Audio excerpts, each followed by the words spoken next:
Those were sold to the Iranian government because they would detect bombs.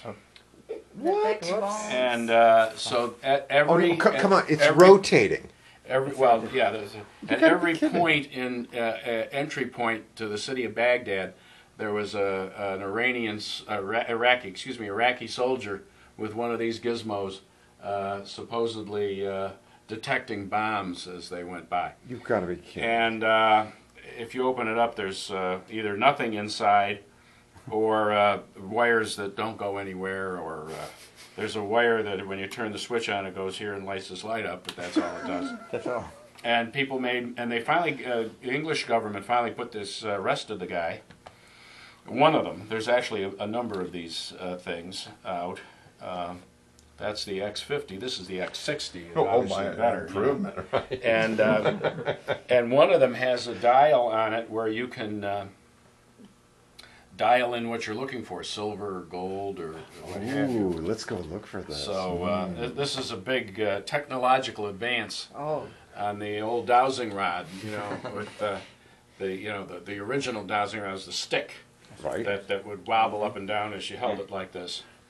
And then there was clothes hangers. Then there was the variations, and then there was the one that did work was the glass of water that you took into the woods to find a stick. But anyway, this is Randy the Asimov. This is all virtually all every kind of weird claim, right? Claim, and you can see the titles for yourself. But and Randy, among other things, owns the Book of Lies. The photographs. I don't know how many of you are familiar with the Coddington fairies, the little girls in England who saw fairies at the foot of the garden and actually took pictures of them, and they were just cutouts from a book that they put on the photographic plate. And it was just far enough away? Arthur Conan Doyle, I think to the day he died, believed that they had actually taken photographs of fairies. Right. I heard you speaking of Uri Geller.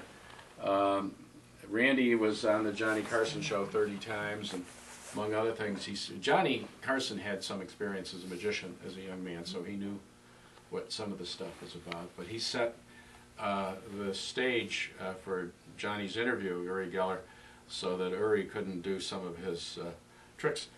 People say to me, "Oh, well, you know Randy, he's the guy who bends spoons." And I said, well, actually, yes.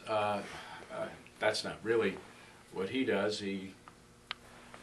But they say, well, how do you do that? Oh, it's really easy.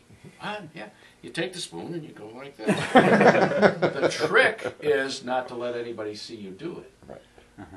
And that's that's what magicians do. Right. And all of these things are things that magicians can do very easily. Randy had a phone call some years ago, some scientists, and Randy's received awards from the Jet Propulsion Lab, and I mean, he's a major recognition in the science community for what he's done. But these people are still convinced that they can see and they can know because they're scientists. And so these two guys call him up and say, well, we've got a guy here who's going to win. Randy has $1 million prize. Hey, Brandon. Hello. $1 million prize for anybody who can demonstrate a supernatural event. Two scientists, top of the line guys. We've got a guy here who's going to get you $1 million. Wow, really? What?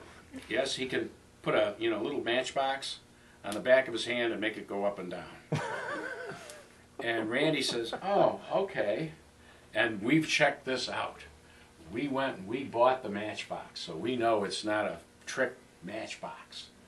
And we watched this guy and so on, so on, so on, so on. Randy says, well, how close were you to him when he was doing this? And they said, well, we could only get within 10 feet because, of course, if you get closer than that, you're disturbing the aura. And Randy said, he says, well, I'll tell you what. I'm gonna fax you something, and if after you've read the fax you still think this is something legitimate, we've got a whole process here why you can apply for the $1 million and so on and so forth. And Randy gets out a book it's not even magic. You know, it's parlor tricks. Parlor tricks, right? Yeah. Things that kids learn how to do, and what it is, you take the matchbox and you pinch your skin, and you pinch the matchbox, so that when your hand goes like this, the matchbox go like this, matchbox goes back down. Now again, the trick is not to have anybody see you pinch your skin while you tighten the matchbox on it. I mean, I can't do it, but Randy, of course, you know, and you got to practice. And of course, never heard from these folks again. I mean, I was embarrassed that, again, as I say, this is and people continue to get away with this. Randy did a series of TV shows.